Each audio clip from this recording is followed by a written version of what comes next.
Hey guys, this is Chase. I'm that guy with the gloves. And today we are going to be reviewing the WWE Elite Series number 43, Samoa Joe. Now, I've been waiting for a damn Samoa Joe figure from Mattel for a long time. So without further ado, let's dive in and see what makes this submission specialist so special. If there's one detail Mattel has been seriously laxed on as of late, it's getting the face molding right, and the paintwork on them has been pretty sloppy. But I will say this, Samoa Joe looks awesome. To me, this looks absolutely like him. Every little detail, the way he's like squinting, to his facial hair, to the way his hair just looks, it's very impressive. And as a fellow connoisseur of the mutton chops, I do approve of what they did here. He's got a nice little soul patch and a goatee. It's looking good. Detailing his eyes, I think, are great. I mean, when I look at this, I see Samoa Joe. I've been complaining a lot on Instagram about how Mattel has been painting their eyebrows. They're either horribly misplaced or they're way too thick. But here, they did it right. Joe looks awesome. Not much detailing to the hair in the back, just the same texture work and whatnot.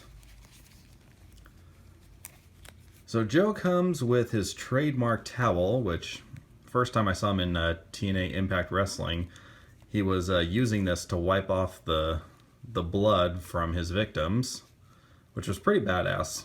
TNA did a really good job of building up Samoa Joe, but of course that only lasted so long. Now, I would have preferred Joe's towel to be made of an actual cloth material, but I do have to say, the molding on here is nicely done. The folds, the wrinkles, the texture work on the towel looks really, really good. So, no complaints here. And as I say, kids, don't forget to bring a towel to a bloodbath. And kudos to Mattel for finally giving us another fabric shirt. Joe was the perfect figure in this wave, except for maybe Kevin Owens, to include a fabric cloth shirt. It's got Samoa Joe, SoCal, Submission Specialist. It's got his SJ logo, which kind of reminds me of the Jurassic Park logo, you know? Instead of JP as an SJ, you know what I mean? Jurassic Samoa? I'll make that work somehow. So, it's a little bit larger than your standard Mattel shirts, which is good. Needs to fit Joe's larger body size. Comes off really easily. So Joe's got that kind of bigger, bulkier body. Not a lot of definition to him, but it is accurate to Samoa Joe. He's got some good size arms, not overly ripped or muscular like how they did with the Kevin Owens figure. He's got some white wrist tape on both sides. This side a little bit longer, and his left hand is also taped up. Sad thing is that this joint is really loose. Came out of the packaging that way. It's just, damn it, Mattel, quality control. Now, Joe has some unique molding to his Elite figure. The shorts, not the same as the Brock Lesnar one, although the color scheme's pretty much the same, red and black. This is unique to Joe, and I think this looks really great. Captures that MMA feel. A bit of a color variation. You can kind of tell that these colors don't really match in person. On camera, though, it seems like it's a little harder to notice the difference, but you know, overall, I do like it. My only other complaint about the shorts is that they used a black hip joint on his right side and painted it red. Why didn't you just cast it in the same color? I don't get it. Because now you got to paint this, and the paint's going to chip off. Idiots. Stupid idiots. The shorts have a split in them, and you can see the flesh tone painted underneath, and I think that looks really good. Loving the detail on these things. Joe has some sculpted on knee pads, and they look great. I think they're a little too skinny. Like maybe his legs are a little too skinny. I would have maybe bulked him out just a little bit more. But for their first attempt at this, I think it looks pretty good. Okay, I will admit there is some sloppy paint job here in the shorts with the knee pad. And that does look a little awkward with the peg coming over like that, but it doesn't bother me too much. But I do like the way the knee pads are sculpted here, and them painting in the flesh tone. Really nice touch. They could have easily just kept it black.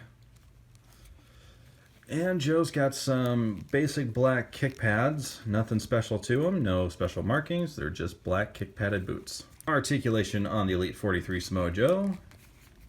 His head can go 360. Can look up and down. Joe's got a good ab crunch. Goes back that far and goes forward that far. He's got waist articulation. Shoulder rotates all the way around. Rotates at the upper bicep shoulder area. Single bend in the elbow. Rotates at the wrist. Pivots in and out. What are you doing over there? His legs go out that far. To the side that far. Rotates at the upper hip. Now he does have the double bend, but the molding of the shorts tend to block it, so I wonder if maybe they would have been better off just making a single bend, which blasphemy to me, but I wonder if they would have been better off just making a single bend with a rotation in there, but who knows. Rotates at the calf, and the foot goes back and forward, and he does have an ankle pivot. And it's pretty good. Not Marvel Legends quality, but I like it.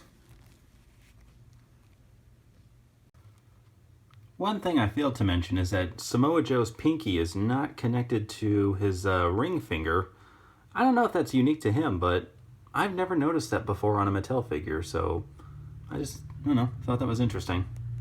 Overall, I am beyond satisfied with the Elite 43 Samoa Joe. I think the face molding and the paintwork is just spot on. The body type is perfect. I love the new molding with the shorts and the knee pads. That looks awesome. The cloth shirt, A+.